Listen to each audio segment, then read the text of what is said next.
चलो शुरू करते हैं। अपन बात कर रहे थे विद्युत रासायनिक सेल। ये इसको क्या बोला जाता है? Galvanic cell. या फिर अपन बोल सकते हैं इलेक्ट्रो केमिकल सेल, है ना। तो देखो, सिंपल सी बात, जो इसका एक ही कंक्लूजन निकालें, एक ही कंक्लूजन। तो क्या कि कुछ रासायनिक अभिक्रियाएं ऐसी होती हैं जिनके संबंध होने पर हमें क्या मिलती है? विद्युत ऊर्जा। और वो रासायनिक अभिक्रियाएं अपने आप संपन्न होती है, स्वतः संपन्न रेडॉक्स क्रिया होती है ना। और कुछ रासायनिक अभिक्रियाएं ऐसी होती है जिनको संपन्न करने के लिए हमें क्या सप्लाई करनी पड़ती है? विद्युत ऊर्जा। मीन्स विद्युत ऊर्जा का उपयोग हम कुछ रासायनिक अभिक्रियाओं को कंप्लीट करने के लिए करते हैं। तो वहां क्या होता है? विद्युत ऊर्जा रासायनिक ऊर्जा में बदलती है, और वो प्रक्रम ऐसा होता है। ठीक है। तो इलेक्ट्रोकेमिकल सेल जिसकी खोज गैल्वेनी ने की, तो क्या बोला जाता है? Galvanic cell. क्या करते हैं? क्या करते हैं कि जो केमिकल एनर्जी होती है उसको स्वतः संपन्न रेडॉक्स अभिक्रिया द्वारा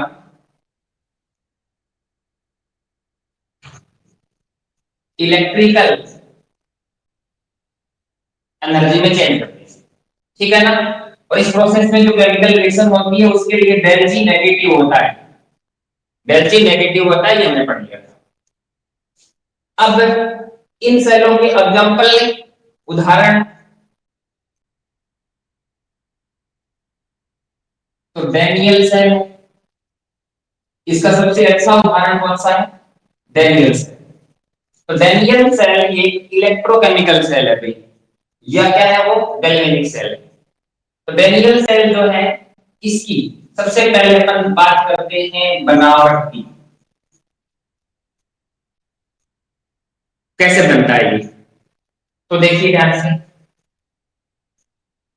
मैं थोड़ा नीचे ले रहा हूं। ये एक कंटेनर है,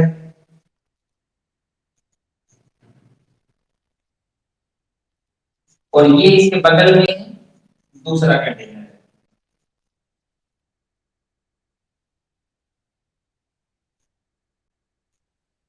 दो अलग अलग पात्र है, दो अलग अलग पात्र। इस पात्र में हम एक धातु की छड़ लेते हैं।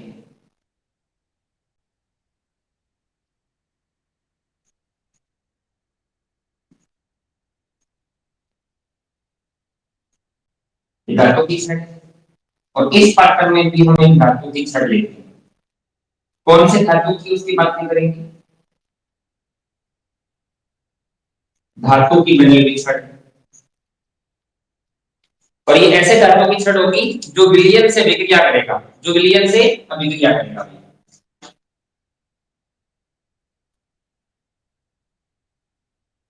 यहां पर हम ले लेंगे जिस धातु की छड़ है ना, उसी धातु का जलीय, जिस धातु की छड़ है उसी धातु का जलीय विलयन लेंगे, और इनमें इनको डुबो कर रखेंगे। तो यहां पर ये जो छड़ है, ये जिंक का, कौन से धातु का है? जिंक का। तो इसे क्या बोला जाएगा? जिंक धातु की छड़ या जिंक इलेक्ट्रोड। क्या बोलेंगे? Zinc electrode. और ये कॉपर धातु की छड़ लेंगे, तो क्या बोलेंगे? Copper electrode.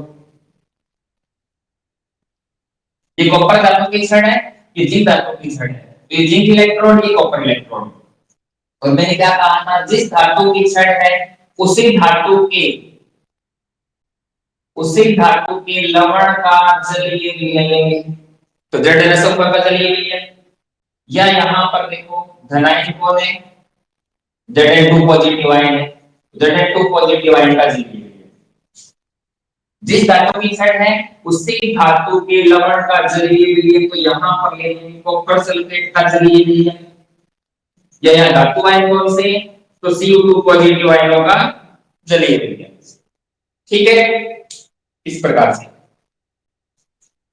तो डेनियल सेल की बात करें तो डेनियल सेल में दो अलग अलग पात्र होते हैं, एक पात्र में जिंक इलेक्ट्रोड Zn2 पॉजिटिव आयनों के जलीय विलयन में डूबी हुई रहती है, और दूसरे पात्र में कॉपर इलेक्ट्रोड जो Cu2 पॉजिटिव आयन के जलीय विलयन में डूबा हुआ रहता है।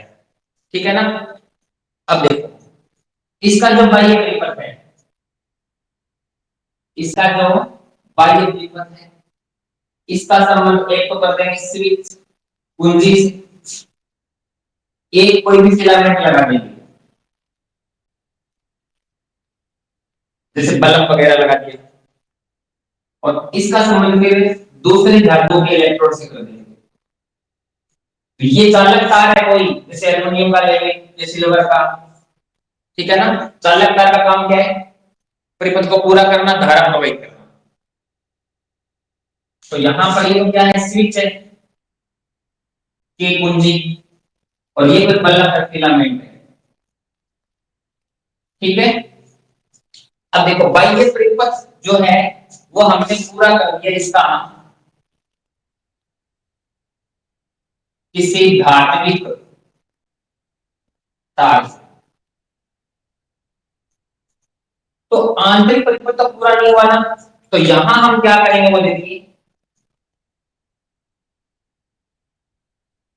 एक यू आकृति में यहां क्या करेंगे, एक यू आकृति में मुड़ी हुई कांच की नलिका लेंगे, एक यू आकृति में मुड़ी हुई कांच की नलिका, और इस कांच की नलिका के अंदर पर्पल विद्युत तत्व है जैसे KNO3 वगैरह, इसका पेस्ट भर लेंगे। KNO3 का पेस्ट, पेस्ट का मतलब होता है गाढ़ा। ठीक है ना, जैसे गलित अवस्था में ये पेस्ट बाहर नहीं निकले, इसके लिए देखो यहां और इस जगह कॉटन जो होती है ना रुई, वो लगा देंगे। रुई या कॉटन कह सकते हो, की डॉट लगाएंगे ताकि ये पेस्ट बाहर नहीं निकले, मतलब ये भी और यहां ये भी। इस युवकार की नलिका जिसमें पोटेशियम नाइट्रेट का पेस्ट भरा हुआ है, एगार एगार माध्यम में बोलते हैं इसको। तो इस युवकार की नलिका को, इस युवकार की नलिका को लवण सेतु कहा जाता है। इसमें लवण भरा हुआ इसलिए लवण नाम आया। सेतु मतलब ब्रिज, इंग्लिश में क्या बोलते हैं इसको, सॉल्ट ब्रिज। सेतु का मतलब ब्रिज, पुल। इस बीच में खाई और इधर सड़क है, दोनों को जोड़ने के लिए पुल बनाते हैं ना, वही है। तो ये क्या काम कर रहा है, इन दोनों अर्ध सेलों को जोड़ने का कार्य कर रहा है, इसलिए इसको सेतु नाम दिया गया। ठीक है। तो ये बनावट है डैनियल सेल की। अब देखो क्या होगा, अभी स्विच ऑफ है, स्विच ऑफ है, इसका मतलब परिपथ खुला है। तो जो ही स्विच ऑन करेंगे तो परिपथ क्या हो जाएगा, बंद, और परिपथ में रासायनिक अभिक्रिया शुरू होनी हो जाएगी, रासायनिक अभिक्रिया शुरू हो जाएगी। अभी रासायनिक अभिक्रिया शुरू नहीं हो रही है, ये बनावट है डैनियल सेल की। अब जो ही हम स्विच को ऑन करेंगे यहां, इसका मतलब परिपथ को हमने चालू कर दिया, स्विच को हमने ऑन कर दिया, तो परिपथ अब बंद नहीं, बंद है, खुला नहीं है, परिपथ क्या हो गया, पूरा बंद हो गया। अब देखो होता क्या है, यहां पर हम ध्यान से देखें तो एक तो जिंक है, दूसरा कॉपर है। तो देखिए जिंक ये काम करना चाहेगा और कॉपर भी ये काम करना चाहेगा, क्योंकि दोनों कौन है, धातु है। अरे दोनों ऑक्साइड की बात कर रहा हूं, दोनों धातु है। और धातु की प्रकृति क्या होती है हम जानते हैं ना, इलेक्ट्रॉन त्याग कर धनायन बनाते हैं। सॉलिड है,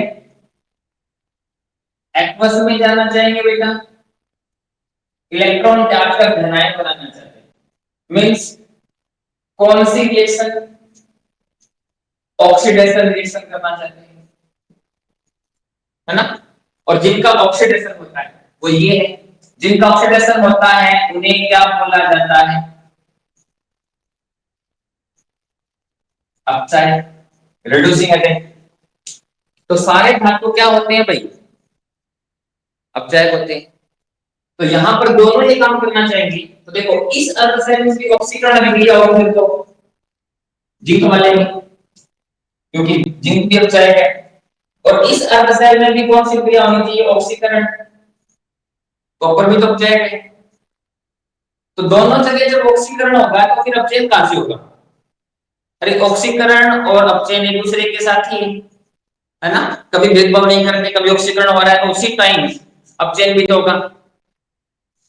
तो यहां दोनों में तो ऑक्सीकरण संभव नहीं है, किसी एक में ऑक्सीकरण होगा तो दूसरे में क्या होगा भाई, अपचयन होगा ना।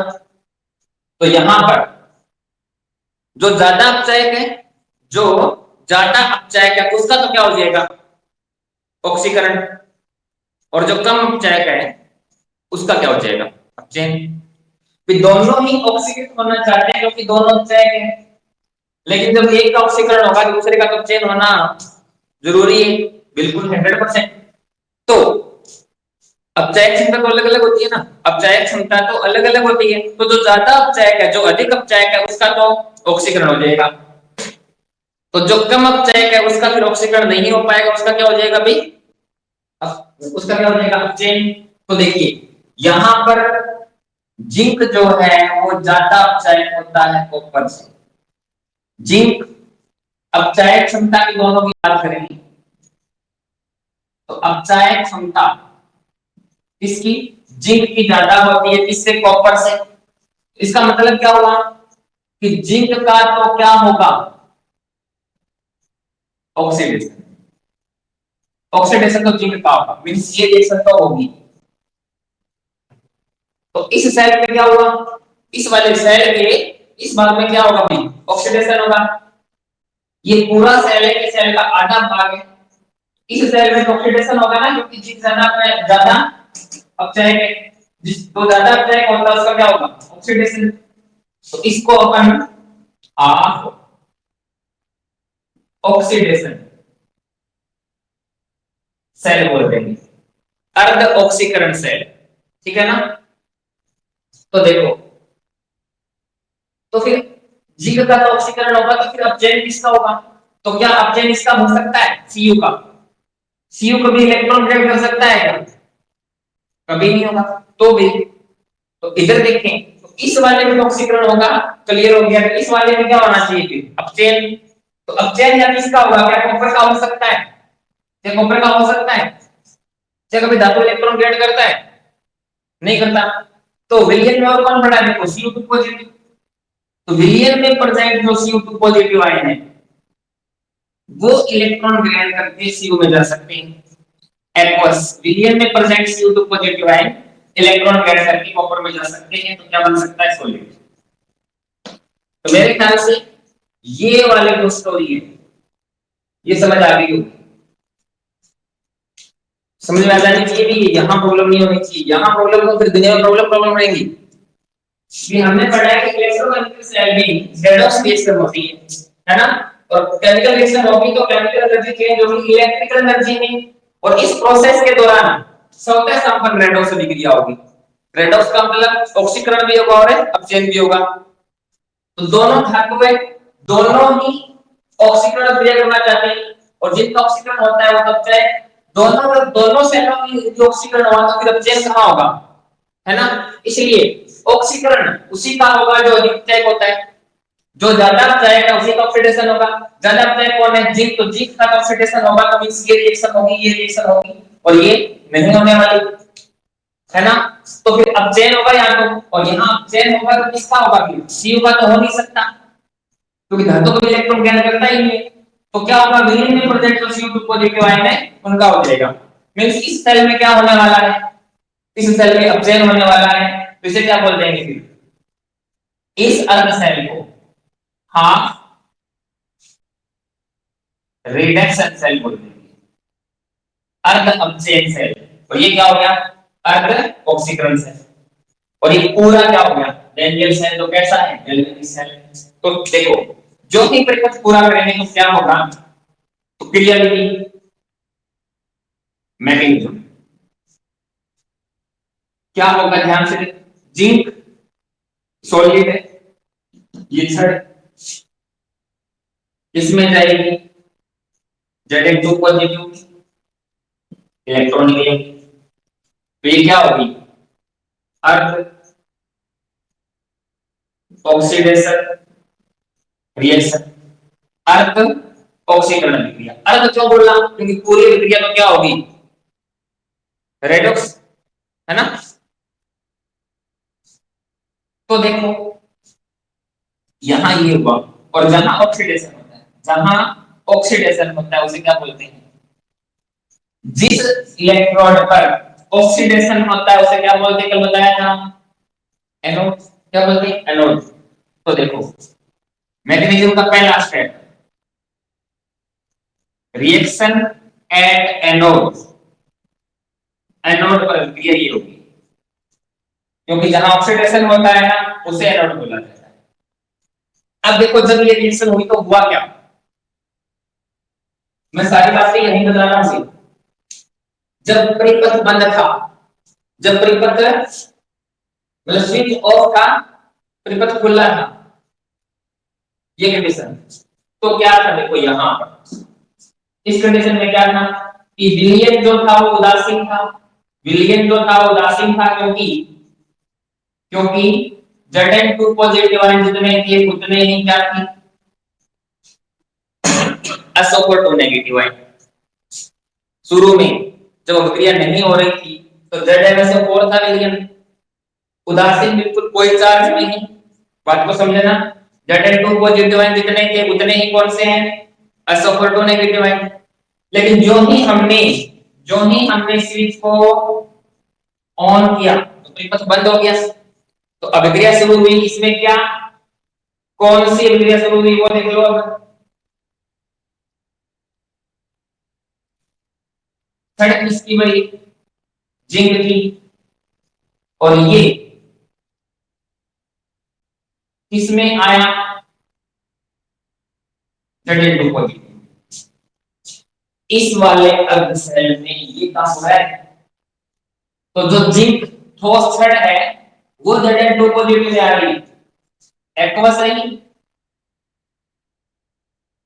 तो जिंक जो सॉलिड है वो Zn2 पॉजिटिव में आ रहा है, मींस जिंक की छड़ घुलना शुरू हो गई। स्विच ऑन करते ही इस अर्ध सेल में क्या घटना हो रही है कि जिंक Zn2 पॉजिटिव में आ रहा है, इस तरीके से ये रिएक्शन होगी। और ड्यूरिंग दिस प्रोसेस वो इलेक्ट्रॉन निकाल रहा है, इलेक्ट्रॉन क्या कर रहा है, तो दो इलेक्ट्रॉन तो बेटा संतुलित करने के लिए है, तो वो इलेक्ट्रॉन कहां रहेंगे, छड़ पर रहेंगे, वो इलेक्ट्रॉन कहां रहेंगे, छड़ पर रहेंगे, ठीक है ना। तो छड़ पर कौन आ गई, इलेक्ट्रॉन। तो छड़ विलयन के सापेक्ष कैसी होगी, इलेक्ट्रॉन पे चार्ज कौन सा, नेगेटिव। तो छड़ विलयन के सापेक्ष कैसी हो गई, ऋणावेशी। तो ये देखिए चार्ज नेगेटिव छड़ पर। और कौन सी रिएक्शन हुई थी, ऑक्सीडेशन। तो ऑक्सीडेशन जहां होता है उसे क्या बोलते हो, एनोड। तो ये वाला इलेक्ट्रोड क्या है, एनोड है। एनोड क्यों बोला इस छड़ को, क्योंकि ऑक्सीडेशन हो रहा है। और चार्ज माइनस क्यों लगा दिया भाई, क्योंकि जब ये रिएक्शन होगी तो जिंक घुलेगा, और जिंक घुलेगा तो इलेक्ट्रॉन निकालेगा, तो इलेक्ट्रॉन तो कहां रहेंगे, छड़ पर।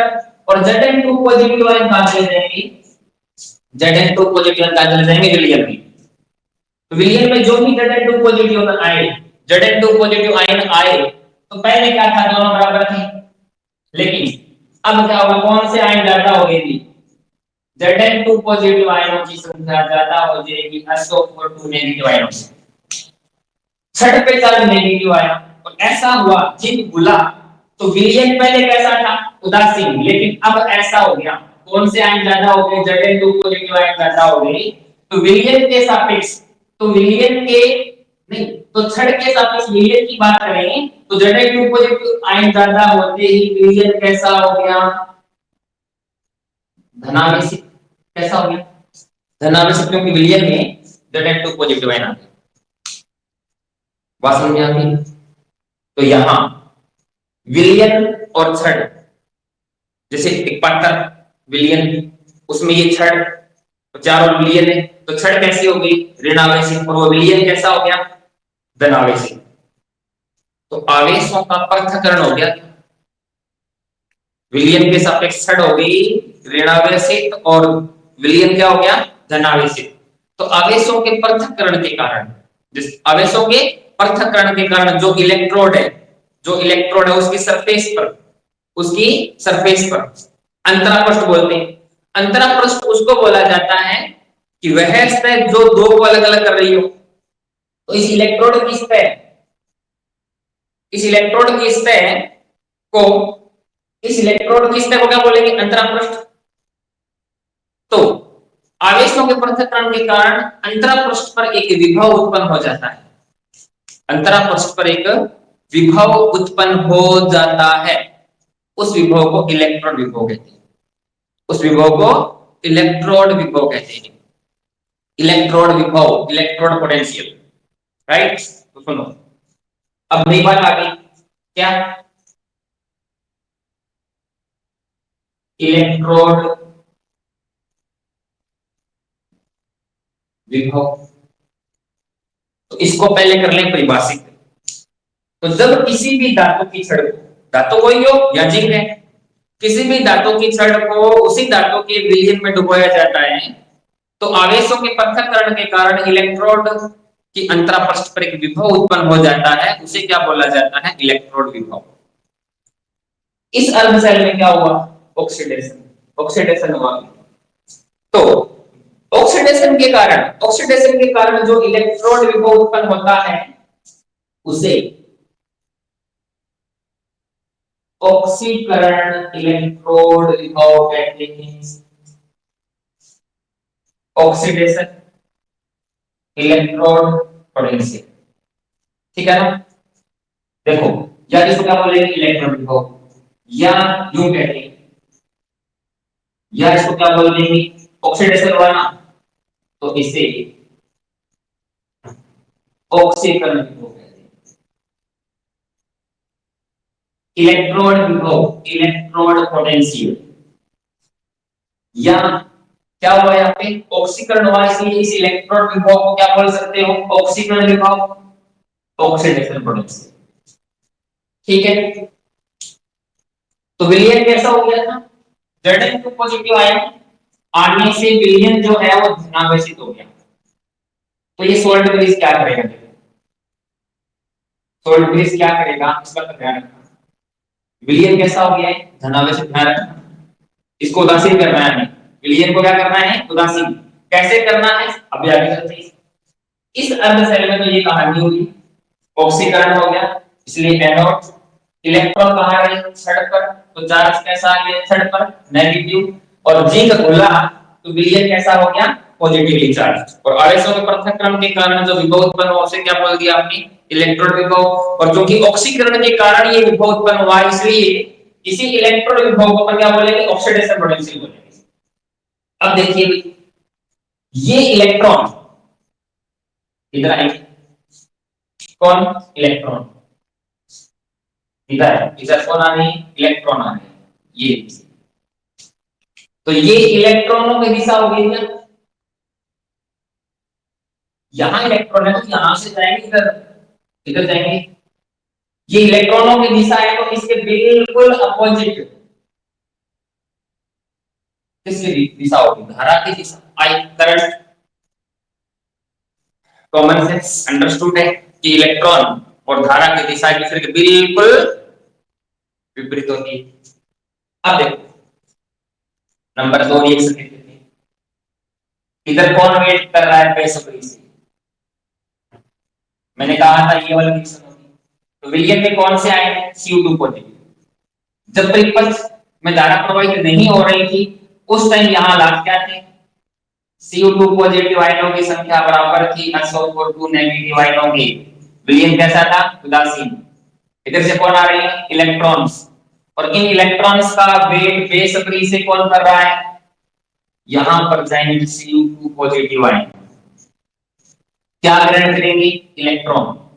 और इलेक्ट्रॉन ग्रहण करते ही किस में जाएगा? ये तो Cu में जाएगा। इलेक्ट्रॉन ग्रहण करते किस में जाएगा? Cu में। तो CO2 पॉजिटिव आयन इधर से आके इलेक्ट्रॉन्स को ग्रहण करेंगे और Cu सॉलिड में जाएगा। तो यहां धीरे धीरे क्या होगा? विलयन में present CO2 positive ions continuous आ रहे इलेक्ट्रॉन्स को ग्रहण करते रहेंगे और ये छड़ किसके बनी हुई है? कॉपर की। तो CO2 पॉजिटिव आयन कॉपर में बदलते रहेंगे। तो ये कौन सी रिएक्शन होगी? हाफ रिडक्शन रिएक्शन, अर्ध अपचयन अभिक्रिया। और जिस छड़ पर अपचयन होता है उसे दुनिया में किस नाम से जाना जाता है? कैथोड। तो नंबर 2 क्या? Reaction at cathode. तो कैथोड पे ये रिएक्शन होगी, ठीक है? कैथोड पे ये रिएक्शन होगी, कोई डाउट नहीं है यहाँ तो। अब देखो शुरू में क्या था? बराबर थे दोनों, विलयन में आए। तो विलयन कैसा था? भी उदासीन। लेकिन अब क्या हुआ? कौन से आयन कम हो रहे हैं? CO2 positive ion. ये आयन कम हो रहे हैं तो बढ़ कौन से गए? SO4 negative ion. तो जब ये रिएक्शन होगी, इस रिएक्शन के होने से यहाँ क्या होगा? CO2 पॉजिटिव आयनों की संख्या कम रह जाएगी, इससे SO4 नेगेटिव आयनों से। जब अभिक्रिया होगी तो ये काम हो गया विलयन। विलयन पहले उदासीन था, लेकिन जो ही CO2 पॉजिटिव आयन यहाँ जमा होंगे तो विलयन में कौन से आयन ज्यादा हो जाएंगे? SO4 negative. और ऐसा होगा तो विलयन कैसा हो जाएगा? ऋणावेशी। विलयन कैसा हो जाएगा? ऋणावेशी। तो विलयन कैसा होगा? ऋणावेशी। तो विलयन के सापेक्ष छड़ कैसे हो जाएगी? धन आवेशी। छड़ कैसी हो जाएगी? धन आवेशी, ठीक है? और क्या हो रहा है यहाँ पे? अपचयन। और जिस छड़ में अपचयन होता है उसे दुनिया में किस नाम से जाना जाता है? कैथोड, ठीक है? तो ये वाली छड़ में चार्ज कौन सा? Positive cathode. तो यहां भी आवेशों का पृथक्करण हो गया क्या है? यहां हुआ था छड़ ऋणावेश, विलयन कैसा था? धनावेशी। यहां विलयन कैसा हो गया? ऋणावेशी। तो विलयन के सापेक्ष छड़ कैसे हो जाएगी? धनावेशी। तो यहां भी आवेशों के पृथक्करण के कारण कॉपर धातु की सतह पर क्या उत्पन्न हो जाएगा? एक विभव उत्पन्न हो जाएगा। और इस विभव को भी क्या बोलेंगे फिर? इलेक्ट्रोड विभव। क्या बोलेंगे? इलेक्ट्रोड विभव, इलेक्ट्रोड पोटेंशियल। और यहां इस छड़ पर जो इलेक्ट्रोड विभव उत्पन्न हुआ वो कौन सी अभिक्रिया होने से हुआ भाई? रिडक्शन, है ना? तो इसलिए इस इलेक्ट्रॉन विभव को क्या बोला जाएगा? अपचयन विभव। क्या बोल देंगे? अपचयन विभव, रिडक्शन पोटेंशियल, ठीक है? तो ये रिएक्शन होगी एनोड पर, ये रिएक्शन होगी कैथोड पर। तो अब नेक्स्ट सेल रिएक्शन, कुल सेल अभिक्रिया क्या हो जाएगी? तो देखो भाई, इलेक्ट्रॉन से इलेक्ट्रॉन कटेंगे। इस साइड क्या है? Zinc solid plus CO2 positive aqueous equals to Zn किसमें चला गया? 2 पॉजिटिव एक्वस में। और कॉपर एक्वस से किसमें आ गया? CO solid. ये यहां पर कुल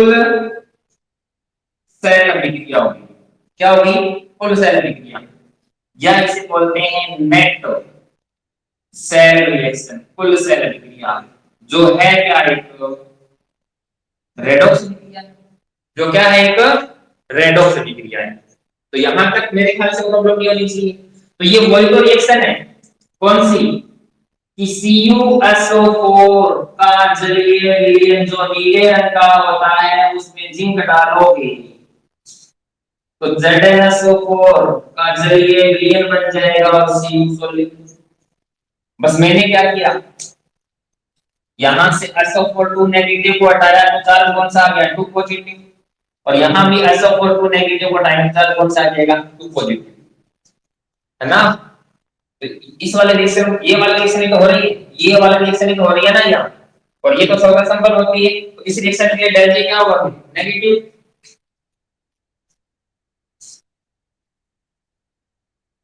तो क्वेश्चन क्या आता है कि डेनियल सेल का नामांकित चित्र बनाओ, डेनियल सेल का नामांकित चित्र बनाओ, तो ये रहा। और क्वेश्चन क्या होता है कि डेनियल सेल में होने वाली एनोड और कैथोड का रिएक्शन लिखो, ये दोनों लिखोगे, या कुछ लेके नेट सेल रिएक्शन कुल रेडोक्स लिखो, तो ये लिख दोगे, है ना। अब देखिए बाह्य परिपथ जो है उसमें धारा बह रही है, कारण इलेक्ट्रॉनों के कारण, इलेक्ट्रॉन इधर आ रहे हैं ना, तब तो धारा बहेगी। तो देखिए यहां से यहां तक इलेक्ट्रॉन आए तो धारा यहां से यहां तक चलेगी, तो यहां क्या होगा, मींस ये लवण सेतु क्यों लगाया, क्या काम करता है ये लवण सेतु, क्या है, एक यू आकार की कांच की नलिका जिसमें एगार एगार मध्य में पोटेशियम नाइट्रेट का पेस्ट बना रहता है, लवण सेतु कहलाता है ना। क्या करता है, आंतरिक परिपथ को पूर्ण करता है, बाह्य परिपथ को पूर्ण करता है यांत्रिक तार, आंतरिक परिपथ को पूर्ण करता है लवण सेतु, आंतरिक परिपथ को कौन पूर्ण करता है, लवण सेतु। पहला काम हो गया इसका। दूसरा काम देखो, बाह्य परिपथ में धारा के प्रवाह का कारण कौन है, इलेक्ट्रॉन। आंतरिक परिपथ में धारा का प्रवाह है, आंतरिक परिपथ में धारा के प्रवाह के लिए रिस्पांसिबल इलेक्ट्रॉन्स नहीं है, तो कौन है, इलेक्ट्रॉन्स नहीं है तो कौन है भाई, आयन। कौन है, आयन। यहां विलयन कैसा हो गया था, धनावेशी, और यहां विलयन कैसा हो गया था, ऋणावेशी। तो लवण सेतु एक तो आंतरिक परिपथ को पूरा करता है, दूसरा इसका काम है कि ये दोनों तरफ, दोनों अर्धसेलों में जो विलयन है उनको उदासीन बनाए रखता है, उनको उदासीन बनाए रखता है। देखो यहां ज्यादा कौन से आयन है, यहां ज्यादा कौन से आयन है, SO4 नेगेटिव, और यहां कम कौन पड़ गए, SO4 नेगेटिव। तो क्या होता है, देखो यहां ज्यादा कौन हो गए, SO4 नेगेटिव आयन इस लवण सेतु के माध्यम से यहां आएंगे, ठीक है। जितने SO4 नेगेटिव आयन कम होंगे यहां, उतने ही इधर से SO4 नेगेटिव आयन चल करके आ जाएंगे, ले लीजिए दोनों तरफ क्या कर देंगे, दोनों अर्धसेलों के विलयनों की विद्युत उदासीनता को बनाए रखता है कौन, लवण सेतु, ठीक है ना। लवण सेतु की जगह, लवण सेतु की जगह अपन सैरेंद्र पात्र भी ले सकते हैं। स्कूल प्ले प्रैक्टिकल हुए फिजिक्स के, तो सर आपको प्रैक्टिकल करवाएंगे, उसमें डेनियल सेल यूज होगा, डेनियल सेल यूज होगा उसमें, तो वहां आप लवण सेतु यूज नहीं करोगे, वहां लवण सेतु की जगह सैरेंद्र पात्र यूज करोगे। सैरेंद्र पात्र ठीक वैसे ही काम करता है जैसे लवण सेतु करता है। सैरेंद्र पात्र की स्टोरी क्या है वो मैं यहां थोड़ी सी बता देता हूं, डेनियल सेल की दूसरी बनावट कह दो, तो देखो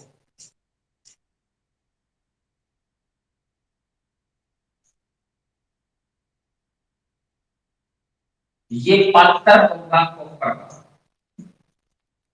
कॉपर का पात्र, ये वाला, और इसके यहां पर वो लगा हुआ है इलेक्ट्रोड, यहां तार लगा है, ये सारा कुछ ये बटन सा बनाया जा रहा है, ये काम देखा है।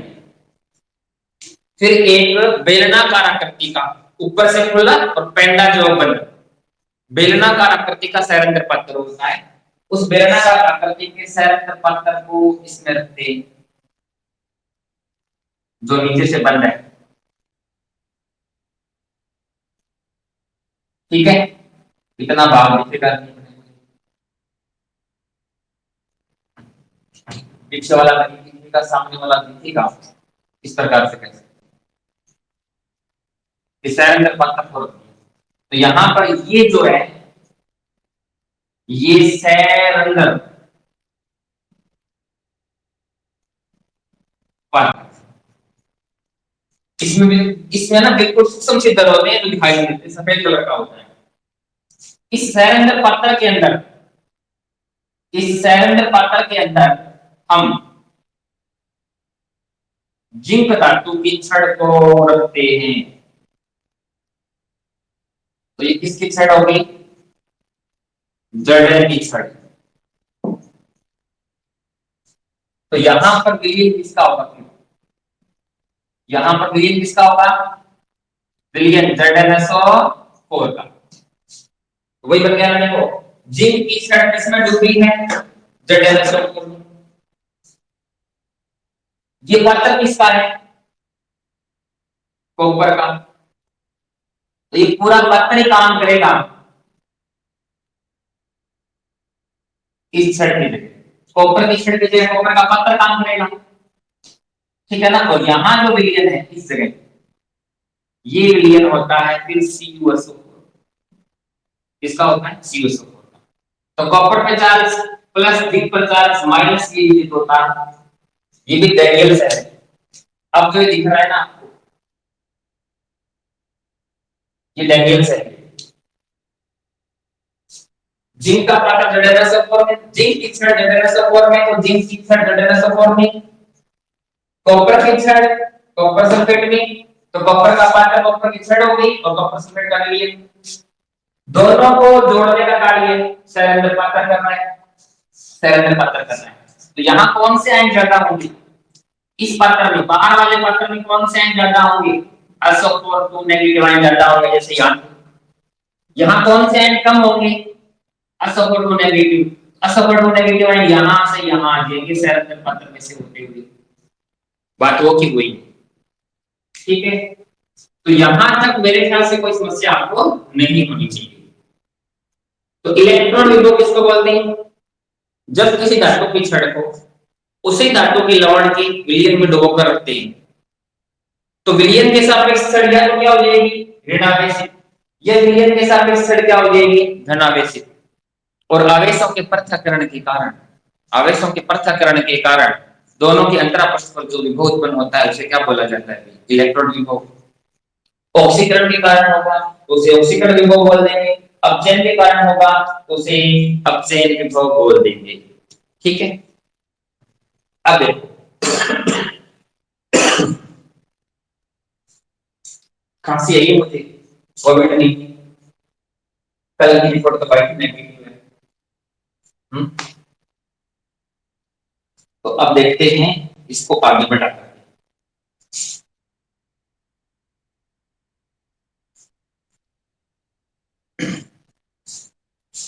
अब अपन बात करते हैं कि सेल विभव क्या होता है। सेल पोटेंशियल, ठीक है ना, या इसको विद्युत वाहक बल बोला जाता है। क्या बोलते हैं? विद्युत वाहक बल। विद्युत वाहक बल को शॉर्ट में लिखते हैं हम EMF से। विद्युत वाहक बल को लिखते हैं EMF से। क्या होता है सेल विभव? एक होता है विभवांतर,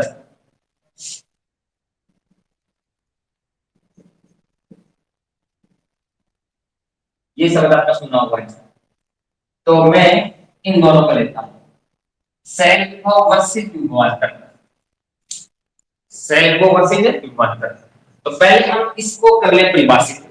सेल विभव क्या होता है? जब परिपथ, जब परिपथ खुला है, जब परिपथ क्या है? खुला है, मींस स्विच ऑफ है, तो परिपथ में क्या प्रवाहित नहीं हो रही? धारा प्रवाहित नहीं हो रही। कंडीशन समझ में आ गई? स्विच ऑफ, तो इलेक्ट्रॉन इधर नहीं आएंगे तो धारा इधर नहीं जाएगी। उस कंडीशन में दोनों अर्धशैलों के, दोनों अर्धशैलों के इलेक्ट्रॉन विभव में अंतर, दोनों अर्धशैलों के इलेक्ट्रॉन विभव में अंतर सेल विभव कहलाता है। क्या कहलाता है? सेल विभव। दूसरा विभवांतर, जब परिपथ बंद है, जब परिपथ क्या है बेटा? बंद है, मींस स्विच ऑन है, तो तो इधर इलेक्ट्रॉन आएंगे, इधर धारा जाएगी। ठीक है, तो इस समय दोनों अर्धशैलों के इलेक्ट्रॉन विभव में जो अंतर होता है उसे विभवांतर, है ना, पोटेंशियल डिफरेंस बोला जाता है। दोनों अर्धशैलों के इलेक्ट्रॉन विभव में अंतर, यदि परिपथ खुला है तो कहलाएगा शैल विभव, परिपथ बंद है तो कहलाएगा विभवांतर। क्योंकि देखो, जब सेल में धारा प्रवाहित होती है तो विभवांतर को मापने के लिए वोल्टमीटर यूज करते हैं, विभवांतर को मापने के लिए वोल्टमीटर यूज करते हैं, और शैल विभव को मापने के लिए वही स्टोन ब्रिज एक उपकरण होता है, या लवण सेतु काम में आता है। सॉरी, वही स्टोन ब्रिज या मीटर सेतु काम में आता है। मीटर सेतु, वही स्टोन ब्रिज क्या काम आते हैं? इलेक्ट्रॉन विभव में अंतर निकालने के लिए काम आते हैं। कब? जब परिपथ में धारा प्रवाहित नहीं हो रही है ना। तो इसके मापन के लिए कौन सा उपकरण काम आएगा? वही स्टोन ब्रिज या मीटर सेतु। हम मापन करेंगे प्रैक्टिकल में, फिजिक्स में भी है। और विभवांतर मापने के लिए क्या लगाते हैं? वोल्टमीटर। अब देखो, विभवांतर मापने के लिए कौन सा उपकरण यूज होता है? वोल्टमीटर। और वोल्टमीटर परिपथ के समांतर क्रम में लगता है, परिपथ के समांतर क्रम में लगता है। और आपने 10वीं में पढ़ा है कि वोल्टमीटर जो होता है ना, इसका प्रतिरोध अनंत होता है, और प्रतिरोध ज्यादा होगा तो उसमें से धारा का प्रवाह है कम होगा। तो कुछ इलेक्ट्रॉन विभव में अंदर खा जाएगा। कौन है? खा जाएगा मतलब खर्च कर लेगा वोल्टमीटर। इसलिए सेल विभव से थोड़ा कम आता है हमेशा विभवांतर, सेल विभव से थोड़ा कम आता है विभवांतर। ठीक है ना। तो सिंपल वे में बोले तो दोनों के डेफिनेशन में इतना ही अंतर है ना, परिपथ बंद हो तो सेल विभव, और परिपथ खुला हो तो परिपथ में धारा प्रवाहित नहीं हो रही तो सेल विभव होगा वो, और धारा प्रवाहित हो रही है तो क्या होगा? विभवांतर। तो देखा जाए तो दोनों में ज्यादा डिफरेंस नहीं होता, 0.1 0.2 0.001 का इतना डिफरेंस आता है। एक प्रकार से कह सकते हैं सिंपल वे में ज्यादा डिफरेंस नहीं है तो सेल विभव और विभवांतर एक ही बात है। लेकिन एक बात तो नहीं है, डेफिनेशन अलग अलग है, इनकी वैल्यू भी अलग अलग आएंगी, लेकिन ज्यादा डिफरेंस नहीं होता, ज्यादा डिफरेंस होता नहीं।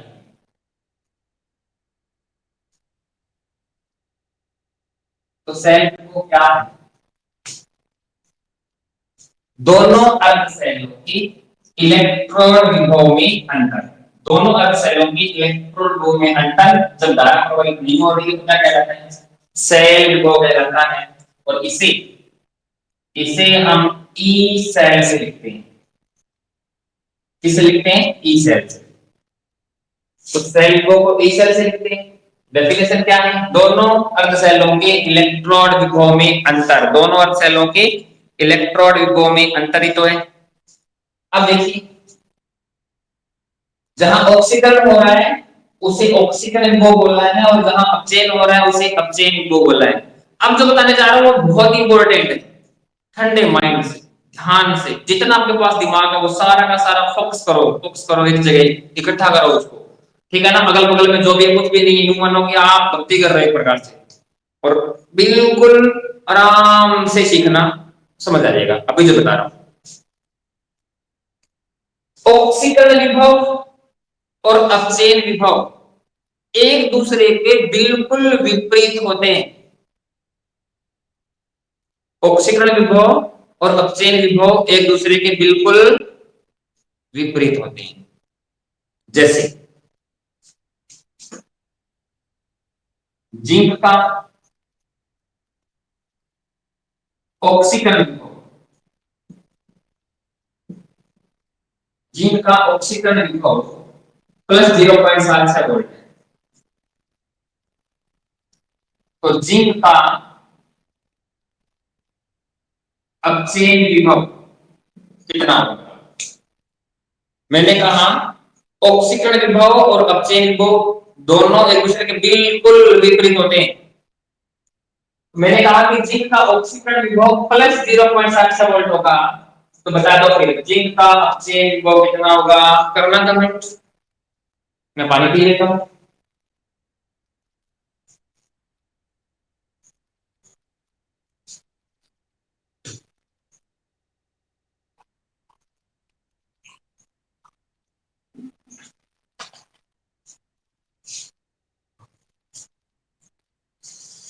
5 कमेंट आ गए। Very good. अरे अंडरस्टूड हुआ। इंटेलिजेंट बच्चों की तो पहचान होती है। विपरीत तो माइनस 0.76 है ना। कमेंट में ये लिखा आपने, बहुत अच्छे। दोनों एक दूसरे के बिल्कुल विपरीत होते हैं। तो आप आराम से समझ जाओगे। तो डेफिनेशन क्या है इसकी? दोनों अर्धशैलों की इलेक्ट्रॉन विभव में अंतर। तो देखो, जहां ऑक्सीकरण हो रहा है उसका ले लें ऑक्सीकरण विभव, और जहां अपचयन हो रहा है उसका ले लें अपचयन विभव। ठीक है। तो ई सेल बराबर ई सेल बराबर क्या हो जाएगा? एनोड पर क्या होता है? ऑक्सीकरण। तो एनोड का क्या लेंगे? Oxidation potential. ठीक है ना। और जो कैथोड है उसका क्या लेंगे? जहां रिडक्शन हो रहा है तो क्या ले लेंगे? Reduction potential. तो दोनों के बीच सेल को निकालना है। तो एनोड पर क्या हो रहा है बेटा? ऑक्सीकरण हो रहा है, तो हमने उसका ऑक्सीकरण विभव ले लिया है। और कैथोड में क्या हो रहा है? अपचयन, तो हमने उसका अपचयन विभव भी लिया है। और सेल को क्या कहलाता है? दोनों अर्धशैलों के इलेक्ट्रोड विभव में अंतर। तो बताओ दोनों की साइन कौन सा लगाऊं? प्लस का माइनस का? कमेंट करो। दोनों के साइन कौन सा लगाऊं यहां? प्लस का माइनस का? फटाफट।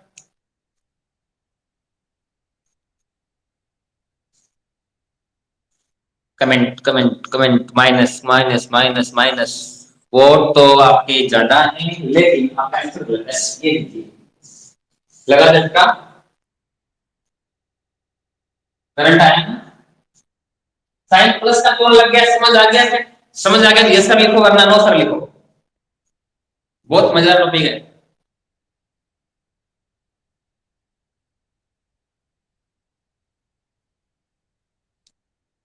हम भाई है बेटा, दोनों एक दूसरे के विपरीत तो है ही। ऑक्सीकरण में से ऑक्सीकरण घटा सकता हूं, सही होगा। अपचयन में से अपचयन घटा सकता हूं, सही हो जाएगा। लेकिन एक तो ऑक्सीकरण है और एक अपचयन है, तो दोनों अपने आप में एक दूसरे के विपरीत तो है ही। तो साइन तो प्लस आएगा ना।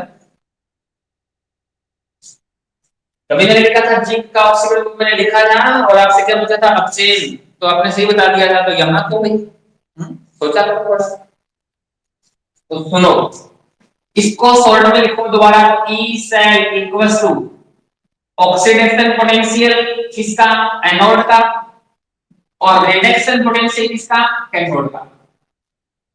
देखो, oxidation potential of anode and reduction potential of cathode, तो साइन कौन सा? प्लस। ठीक है। और यही फॉर्मूला सबसे बढ़िया रहेगा। बुक में थोड़ा अलग है, थोड़ा अलग है उसमें। अब चेन को भी लिया गया है, आपको बताएंगे। अब देखो, ये फॉर्मूला हो गया निकालने का। क्या निकालने का? सेल विभव निकालने का। और सेल विभव का मापन हम कर सकते हैं वेस्टर्न ब्रिज से या फिर मीटर सेतु से। ठीक है ना। मैं क्लास थोड़ी सी एक्सटेंड करूंगा। ठीक है। अब देखिए यहां पर एनटीपी पर और सांद्रता, सांद्रता कितनी हो? 1 m मोलरता 1 m। तो इस अवस्था को मानक अवस्था बोला जाता है।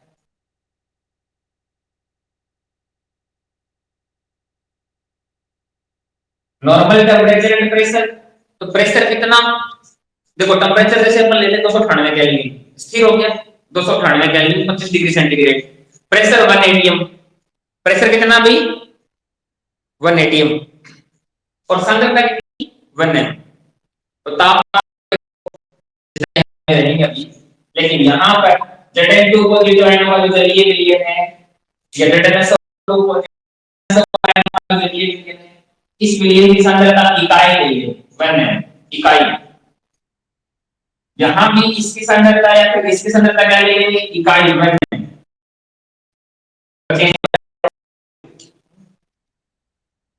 तो ये मानक अवस्था होती है। मानक अवस्था में, मेरे शब्दों पर ध्यान देना, मानक अवस्था में डैनियल सेल का सेल या विद्युत बल 1.1 वोल्ट होता है, 1.1 वोल्ट होता है। ठीक है, अब देखो मानक अवस्था जब लगती है ना, तब इलेक्ट्रोड विभव जो होता है, तब जो इलेक्ट्रोड विभव होता है उसे बोला जाता है कि मानक इलेक्ट्रोड विभव। क्या बोला जाएगा? मानक इलेक्ट्रोड विभव। क्या बोला जाएगा? मानक इलेक्ट्रोड विभव। यदि सेल में मानक अवस्था लगा दे, मतलब सांद्रता इकाई ले ले, तो उस कंडीशन में किसी भी इलेक्ट्रोड विभव को क्या बोला जाएगा? मानक इलेक्ट्रोड विभव। तो ऑक्सीकरण विभव को फिर क्या बोला जाएगा? मानक ऑक्सीकरण विभव। क्या बोला जाएगा? मानक ऑक्सीकरण विभव मींस स्टैंडर्ड ऑक्सीडेशन पोटेंशियल। इसी प्रकार से जो अपचयन विभव है उसे क्या बोला जाएगा? फिर मानक अपचयन विभव, स्टैंडर्ड रिडक्शन पोटेंशियल। कुछ भी नहीं है, डैनियल सेल में सांद्रता कोई भी हो, मतलब इकाई में हो, इकाई के अलावा कोई भी हो, तो उसे इलेक्ट्रोड विभव बोलेंगे। लेकिन सांद्रता यदि इकाई हो तो प्रत्येक इलेक्ट्रोड विभव को क्या बोला जाता है? मानक इलेक्ट्रोड विभव। तो ऑक्सीकरण हो रहा है तो क्या बोल देंगे? मानक ऑक्सीकरण विभव। अपचयन हो रहा है तो मानक अपचयन विभव। SOP SRP. तो मानक अवस्था में सेल विभव को क्या बोला जाएगा? मानक सेल विभव। क्या बोला जाएगा? मानक सेल विभव। ठीक है ना? और मानक सेल विभव को फिर अपन लिखेंगे ई सेल से, ऊपर मानक अवस्था तो ई नोट लगा देंगे, ई नोट से। ठीक है, तो फिर मानक अवस्था में ये फॉर्मूला कैसे हो जाएगा? ये क्या है? सेल विभव। ई नोट सेल क्या हो गया? फिर मानक सेल विभव बराबर एसओपी प्लस एसआरपी। एसओपी किसका लेते हैं? एनोड का, एसआरपी कैथोड का। Standard oxidation potential of anode, और ये standard reduction potential of cathode. और एक का ऑक्सीडेशन है, दूसरे का अपचयन, तो अंतर अपने आप को सही हो जाएगा। तो मानक अवस्था में एक मिस लग जाएगी। तो मैंने कहा, क्या कहा था कि डैनियल सेल का ई नोड सेल मींस मानक सेल विभव, डैनियल सेल का मानक सेल विभव 1.1 वोल्ट होता है, 1.1 वोल्ट होता है। तो ये वैल्यू कितनी? डैनियल सेल के लिए इसकी वैल्यू कितनी? 1.1 वोल्ट बराबर किसकी है? एनोड के ऑक्सीडेशन पोटेंशियल और कैथोड के रिडक्शन पोटेंशियल। कौन सा? स्टैंडर्ड। इन दोनों की मींस प्लस इन दोनों का आंसर ही आएगा। तो हम वोल्टमीटर से क्या निकाल सकते हैं? विभवांतर। व्हीटस्टोन ब्रिज या मीटर से कुछ क्या निकाल सकते हैं? ये मींस सेल विभव या फिर मानक सेल विभव निकाल सकते हैं, राइट? लेकिन ये मींस किसी इलेक्ट्रोड का इलेक्ट्रोड विभव, किसी इलेक्ट्रोड का इलेक्ट्रोड विभव मींस ये वैल्यू कौन कौन सी गई? ये वैल्यू कितनी है, ये वैल्यू कितनी है, ये नहीं बता सकते। अरे इसकी वैल्यू कितनी आएगी वोल्टमीटर से या व्हीटस्टोन ब्रिज से या मीटर से तो उसे बता सकते हैं, लेकिन किसी इलेक्ट्रोड का इलेक्ट्रोड विभव कितना है, किसी इलेक्ट्रोड का इलेक्ट्रोड विभव कितना है वो हम नहीं बता सकते। ठीक है ना? इस इक्वेशन से या उन उपकरणों से, वोल्टमीटर से, मीटर सेंटर से या व्हीटस्टोन ब्रिज से, वो तो क्या बताते हैं? इन दोनों के इलेक्ट्रोड विभव में अंतर बताते हैं।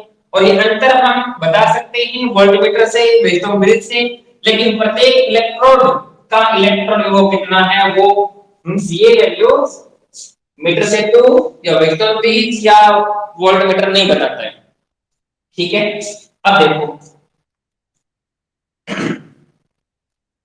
किसी का जैसे ई ओपी है, किसका होगा, एनोड का। ऑक्सीडेशन पोटेंशियल एनोड का होता है, ऑक्सीडेशन पोटेंशियल एनोड का होता है। यहां एनोड कौन है, जिंक है। तो इसे कैसे लिखेंगे, वो देखिए ई ऑक्सीडेशन हो रहा है ना, ऑक्सीडेशन होता है तो Zn किस में जाता है, Zn2 पॉजिटिव। तो इसकी जगह मतलब इसकी जगह ये लिख सकते हैं एंड कैथोड का जो रिडक्शन पोटेंशियल है, तो कैथोड कौन है, कॉपर वाला। होता क्या है, Cu2 पॉजिटिव सी में जाता है। अरे रिडक्शन तो Cu2 पॉजिटिव किस में जाएगा, Cu में। तो एनोड के ऑक्सीडेशन पोटेंशियल को डैनियल सेल के लिए हम ये लिख सकते हैं, देखो एनोड जिंक है, ऑक्सीडेशन पोटेंशियल ऑक्सीकरण विभव, ठीक है ना। तो होता क्या है, Zn Zn2 पॉजिटिव में आता है, तो इसी जगह Zn ओब्लिक Zn2 पॉजिटिव लिख देंगे। तो यहां देखो Zn Zn2 पॉजिटिव में आ रहा है, क्या हो रहा है, ऑक्सीकरण। तो ऑक्सीडेशन पोटेंशियल की जगह ये लिख देंगे। तो यहां ऑक्सीडेशन हो रहा है तो दिख ही रहा है ना कि एनोड है, एनोड लगाने की जरूरत नहीं। इसी प्रकार से यहां कि रिडक्शन पोटेंशियल किसका, यहां रिडक्शन हो रहा है कॉपर वाला, तो Cu2 पॉजिटिव किसमें जा रहा है, Cu में जा रहा है, तो ये लिख देंगे, ठीक है ना। अब देखो यदि मानक अवस्था हो तो ये लगता है, तो मानक अवस्था होगी, तो मानक अवस्था में ई एनोड का स्टैंडर्ड रिडक्शन पोटेंशियल, तो क्या लिख देंगे, E naught Zn Zn2 positive and cathode का स्टैंडर्ड रिडक्शन पोटेंशियल, अरे यहां ऑक्सीडेशन में, तो क्या लिख देंगे, ई नॉट Cu2 पॉजिटिव। कहने का मतलब मानक अवस्था यदि हो, अरे ये वाले कह रहा हूं, ये वाले, तो मानक अवस्था यदि हो तो ऊपर नोट लगा देंगे। तो यहां पर ये किसको बता रहा है, ये ऊपर वाला किसको बता रहा है, जिंक इलेक्ट्रोड के ऑक्सीकरण विभव को, ये जिंक इलेक्ट्रोड के मानक ऑक्सीकरण विभव को बता रहा है। ये किसको बता रहा है, ये ऊपर वाला कॉपर इलेक्ट्रोड का अपचयन विभव दिख रहा है, अपचयन, और ये कॉपर इलेक्ट्रोड का मानक अपचयन विभव बता रहा है, ठीक है। तो अब देखिए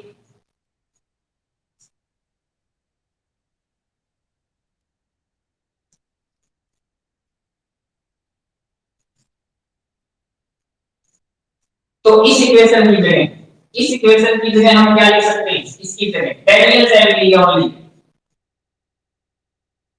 ई सेल डैनियल सेल के लिए बोल रहा हूं मैं, इसकी जगह क्या लिख सकते हो, Zn2 positive Zn oxidation plus इसकी जगह Cu2 पॉजिटिव Cu। अब वो कहते हैं ये लगा दो, तो मानक अवस्था की बात कर रहा है, तो क्या हो जाएगा, E not Zn2 positive Zn plus E naught Cu2 positive Cu, ठीक है। दोनों दोनों हो गई। अब देखिए मैंने कहा था ये वैल्यू आप निकाल नहीं सकते सीधे। अब ध्यान से सुनो, मैं दो बातें लिख रहा हूं, क्या कि ई नॉट Zn2 पॉजिटिव Zn, ये बताओ किसको बताया, जिंक इलेक्ट्रोड का ऑक्सीडेशन पोटेंशियल बताया है या reduction potential, Zn2 positive Zn में जाए अपचयन, Zn2 पॉजिटिव Zn में जाए तो क्या हो गया, अपचयन। तो ये जिंक इलेक्ट्रोड के मानक अपचयन को बता रहा है, और इसकी वैल्यू होती है माइनस 0.76 वोल्ट, कितनी होती है, माइनस 0.76 वोल्ट। ये अब मैं लिख दूं E naught Cu2 positive Cu Cu2 positive Cu2 अपचयन हो रहा है, अवस्था कौन सी है, मानक इलेक्ट्रोड कौन सा है, कॉपर। तो ये साइन किसको बता रहे हैं, कॉपर इलेक्ट्रोड के मानक अपचय को, मानक अपचय विभव को बता रहा है, और ये होता है 0.34 वोल्ट। ये वैल्यू मुझे याद है, याद नहीं कि मेरे को, है ना। अब ई नॉट सेल निकालने का फॉर्मूला, ई नॉट सेल कितना होता है, 1.1 वोल्ट बेरियल सेल, ठीक है। ये किसको बता रहा है, standard reduction potential of zinc electrode, और ये standard reduction potential of copper electrode. लेकिन हमें क्या चाहिए, एक मिनट, यहां इसको उठाकर मैंने यहां लिखा है, देखिए एक बार यहां देखो भी, चलो एक बार ये पढ़ रहे हैं, चेंज कर देता हूं। लेकिन इस फॉर्मूले में मैंने क्या लिया है, जिंक पे ऑक्सीडेशन हो रहा है तो ऑक्सीडेशन पोटेंशियल लिया है, और कॉपर वाले रिडक्शन, मुझे क्या चाहिए, जिंक इलेक्ट्रोड का Zn किसमें जा रहा है, Zn2 पॉजिटिव में, तो जिंक इलेक्ट्रोड का मुझे क्या चाहिए, ऑक्सीकरण विभव चाहिए भाई। लेकिन यहां क्या दिया हुआ है, अपचयन विभव, यहां क्या दिया हुआ है, अपचयन विभव। तो अब आपसे पूछ लिया जाए ई नॉट Zn2 पॉजिटिव कितना होगा, तो ये कौन सा विभव है, अपचयन, कौन सा पूछ रहा है, ऑक्सीकरण, तो बता दो कि विपरीत, तो प्लस 0.76 वोल्ट। यहां क्या गिवन है, अपचयन विभव कॉपर इलेक्ट्रोड का, पूछ ले क्या आपसे, ऑक्सीकरण विभव, तो कितना होगा, -0.34 वोल्ट। ये दोनों के अपचयन विभव है, तो ये दोनों के क्या है, ऑक्सीकरण विभव देंगे ना, साइन विपरीत होगी बस। मैंने कहा था अपचयन विभव और ऑक्सीकरण विभव एक दूसरे के विपरीत होते हैं, है ना। तो अब देखो ए नॉट सेल निकालना है, इसकी वैल्यू कितनी है, Zn2 पॉजिटिव, ये रहा 0.76 वोल्ट, साइन कौन सा, प्लस, इसकी वैल्यू कितनी है, कॉपर इलेक्ट्रोड का अपचयन विभव, ये रहा 0.34 वोल्ट। तो आपका ई नॉट सेल कितना आ गया, 1.1 वोल्ट, राइट। ये मैंने कोई याद नहीं की, ये मुझे याद थी, तो एक तो ये फॉर्मूला हो गया ई नॉट सेल निकालने का, ई सेल निकालने का ये फॉर्मूला हो गया, है ना। डेरिवेटिव सेल की बात करेंगे तो इनकी जगह ये पुट कर दिया, कोई प्रॉब्लम नहीं। अब देखो, यदि आप जिसका रिडक्शन हो रहा है उसका रिडक्शन पोटेंशियल ले, और जिसका ऑक्सीडेशन हो रहा है उसका भी रिडक्शन पोटेंशियल ले, तो फॉर्मूला क्या होगा, तो फॉर्मूला क्या होगा, E cell equals to reduction potential cathode का माइनस एनोड का भी रिडक्शन पोटेंशियल, तो साइन माइनस हटेगा। देखो ई सेल क्या है, दोनों अर्ध सेलों के वो भी अंतर, तो साइन माइनस कब आएगा, जब अपचयन में से अपचयन घटाएं या ऑक्सीकरण में से ऑक्सीकरण घटाएं, तब साइन कौन सा आएगा, नेगेटिव। तो क्या करना है, कैथोड के रिडक्शन पोटेंशियल में से एनोड का रिडक्शन पोटेंशियल घटाना है, ठीक है ना। मानक अवस्था हो तो ये लीजिए, तो यहाँ एसआरपी, यहाँ एसआरपी, एनोड का भी एसआरपी लेना है और कैथोड का भी एसआरपी। कैथोड पर तो रिडक्शन होता है तो एसआरपी प्रॉब्लम नहीं है, एनोड पे होता क्या है, ऑक्सीडेशन, उल्टा कर दोगे साइन, एसआरपी आ जाएगा। बेरियल सेल के लिए यहाँ फॉर्मूला क्या होगा, E naught cell equals to standard reduction potential of cathode, standard reduction potential of cathode ऐसे लिखते हैं, E naught Cu2 positive C minus standard reduction potential of anode, standard reduction potential of anode ऐसे लिखते हैं, E not Zn2 positive Zn तो देखिए